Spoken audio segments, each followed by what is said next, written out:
Dari pintu dapur yang langsung menghadap sungai, Hasnah menatap pohon kembang tigarun. Disentuhnya mahkota kembang putih kekuning-kuningan itu. Surainya yang kemerah-merahan menjuntai, menyentuh permukaan sungai tempat ia berdiri. Hasnah terusik oleh suara yang memanggil namanya.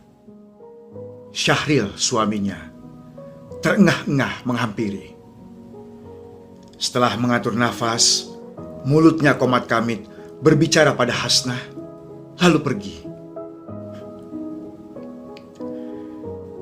Hasnah segera masuk ke dapur. Ia tertunduk, menatap ujung kaki, lalu mengambil kursi dan duduk sekenanya. Desa Kiram terpilih sebagai penerima tamu lawatan Duta Pariwisata Kalimantan Selatan.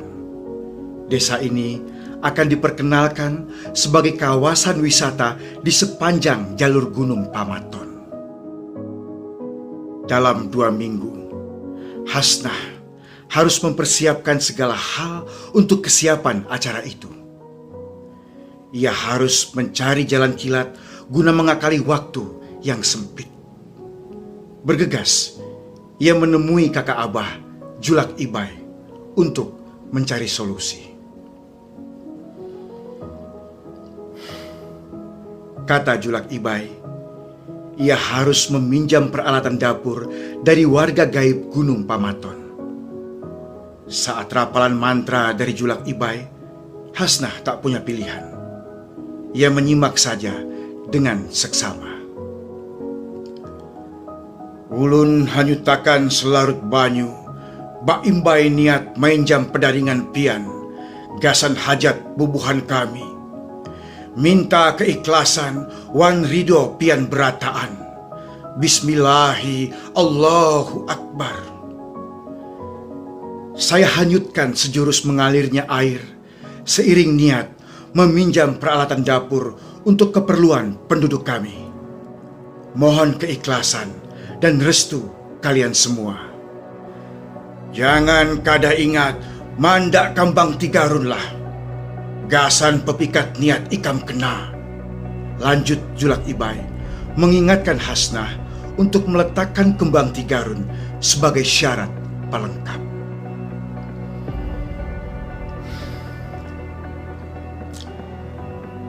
Meminjam perangkat dapur secara gaib bukan tanpa alasan. Apalagi untuk acara yang akan dihadiri para pejabat. Peralatan dapur dari Gunung Pamaton akan membuat masakan jadi lezat sempurna dalam waktu cepat. Ritual itu sudah sering dilakukan untuk acara-acara penting di Desa Kiram. Setiba di rumah, Hasnah menyiapkan segala keperluan yang diminta Julak Ibai. Ia penuhi nampan seng untuk sesajen, lalu menyalakan lentera dan mengambil kembang tigarun di belakang rumah. Selepas itu, Hasnah menghitung kelengkapan isi nampan. Kopi pahit, air putih berisi melati, dan tapai ketan. Ia meletakkan nampan sesajen di tepi meja makan dan kembang tigarun di sisi kopi pahit. Semua sudah siap.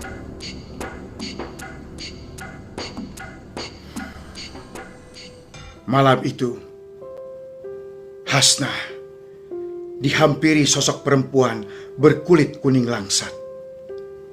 Bajunya kuning berajut emas. Bola matanya bulat, senyumnya merekah. Ia bilang, niat Hasnah telah disetujui dan peralatan dapur itu bisa diambil selepas subuh dengan syarat.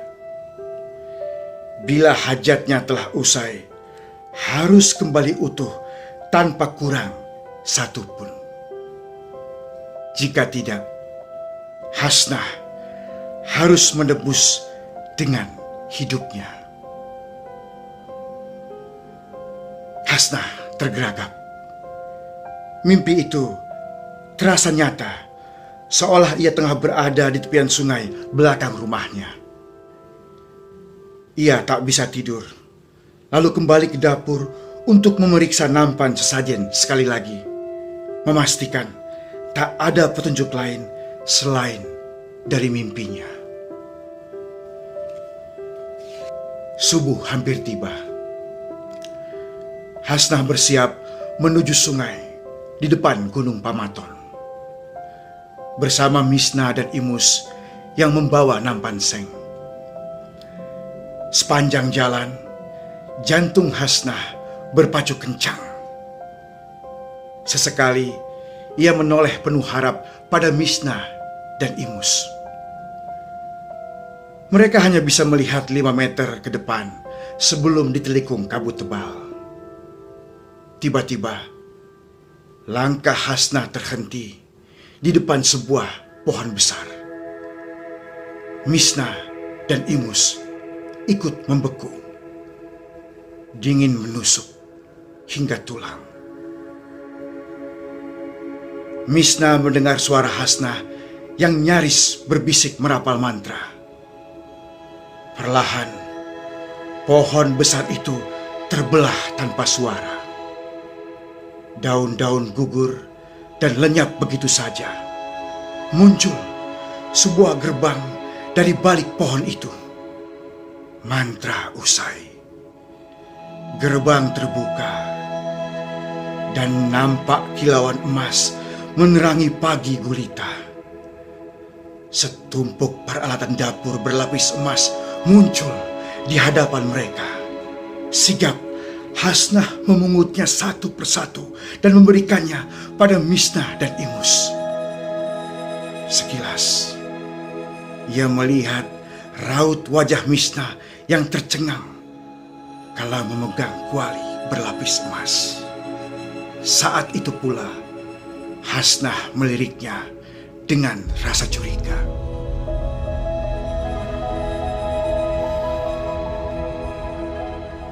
Kembang tigarun yang direndam air panas dalam wadah tertutup selama 7 hari berturut-turut akan menjadi jaruk. Setiap hari air panas harus diganti, dan pada hari ke-7 rendaman air panas harus dicampur dengan sedikit garam dan potongan bawang merah untuk memperkuat rasanya. Makanan berupa lalapan dengan rasa pahit dan gurih yang pekat akan menggugah selera bila disantap bersama nasi dan sambal acan. Momen lawatan itu adalah saat yang tepat untuk menghadirkan menu jaruk kambang tigarun. Selaku ibu RT di lingkungannya, Hasnah menugaskan Misna dan Imus untuk memasak varian menu khas masakan Banjar selain jaruk kambang tigarun yang akan diolahnya sendiri. Hasnah telah memperhitungkan segalanya. Pilihan menu, penataan tempat, waktu pengolahan, serta cara menghidangkannya.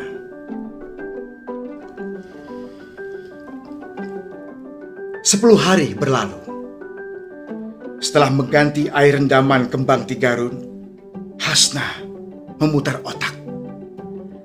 Geliat wajah Misna kala menimang salah satu kuali dari Gunung Pamaton menari memenuhi benak Hasnah.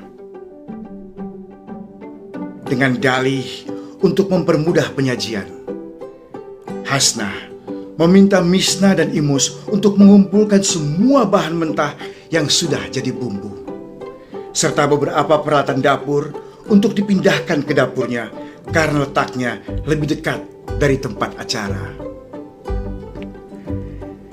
Malam itu, dapur Hasnah riuh. Misna dan Imus sibuk di depan tungku mengaduk makanan. Hasnah menghitung ulang, memastikan jumlah peralatan tetap utuh. Tibalah hari kunjungan.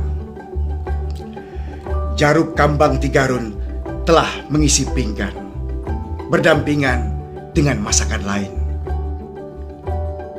Tak ada keluhan atas penyajian hidangan yang tertata dalam pinggan-pinggan berlapis emas. Kamu hebat. Menu Jaruk Kambang Tigarun sangat spesial. Beberapa hari lalu saya mencari dan sekarang mendapatkannya di sini, ujar Pak Bupati, seraya menjabat tangan Syahril dengan wajah sumringah. Lawatan usai, cerita keberhasilan acara itu menjadi buah bibir sampai ke kota.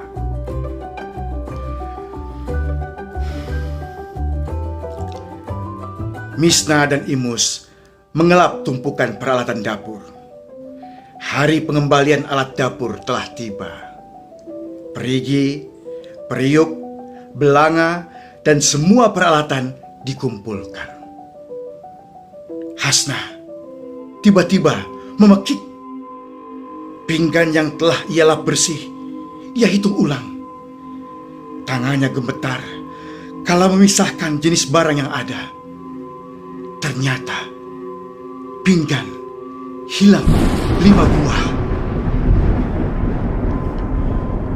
Setelah beberapa menit mengumpulkan tenaga, segera ia menemui Misna dan Imus. Kata-katanya menghambur tak terarah. Mata Hasnah menatap tajam keduanya. Ia berteriak kencang. Misna dan Imus terkejut dan saling menatap. Wajah mereka terlihat bingung. Apa yang kamu bicarakan, Nah? Pelan-pelan ngomongnya, biar kami mengerti, sanggah Misna. Enggak perlu basa-basi. Kembalikan apa yang kalian curi sekarang juga. Kembalikan, serbu Hasnah membabi buta. Misna dan Imus berebut untuk menjelaskan, tapi Hasnah tak mau menerima. Tanpa sepatah kata, Misna dan Imus pergi. Beberapa menit kemudian, setengah berlari, Syahril muncul menghampiri Hasnah dan membawanya masuk kamar.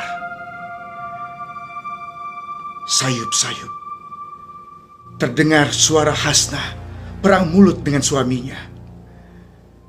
Detik berikutnya, pintu kamar dibuka paksa. Lalu Hasnah membantingnya. Syahril menyusul.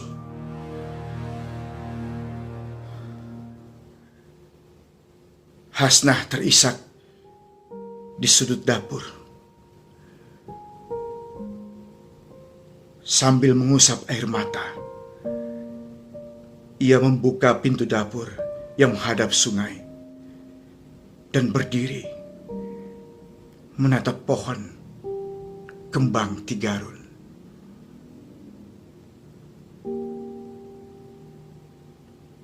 Apa yang harus kujelaskan pada orang Pamaton? Katanya kepada Syahril.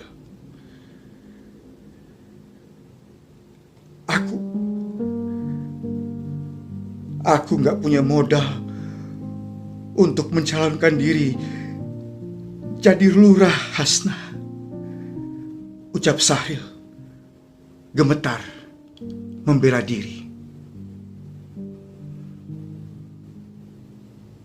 Angin berhembus kencang. Hasnah dilingkupi gelap. Di sudut dapur, pandangannya seketika mengabur.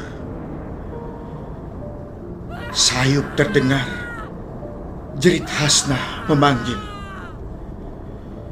Ia berusaha menghambur ke arah Syahril, tapi tak terdekat.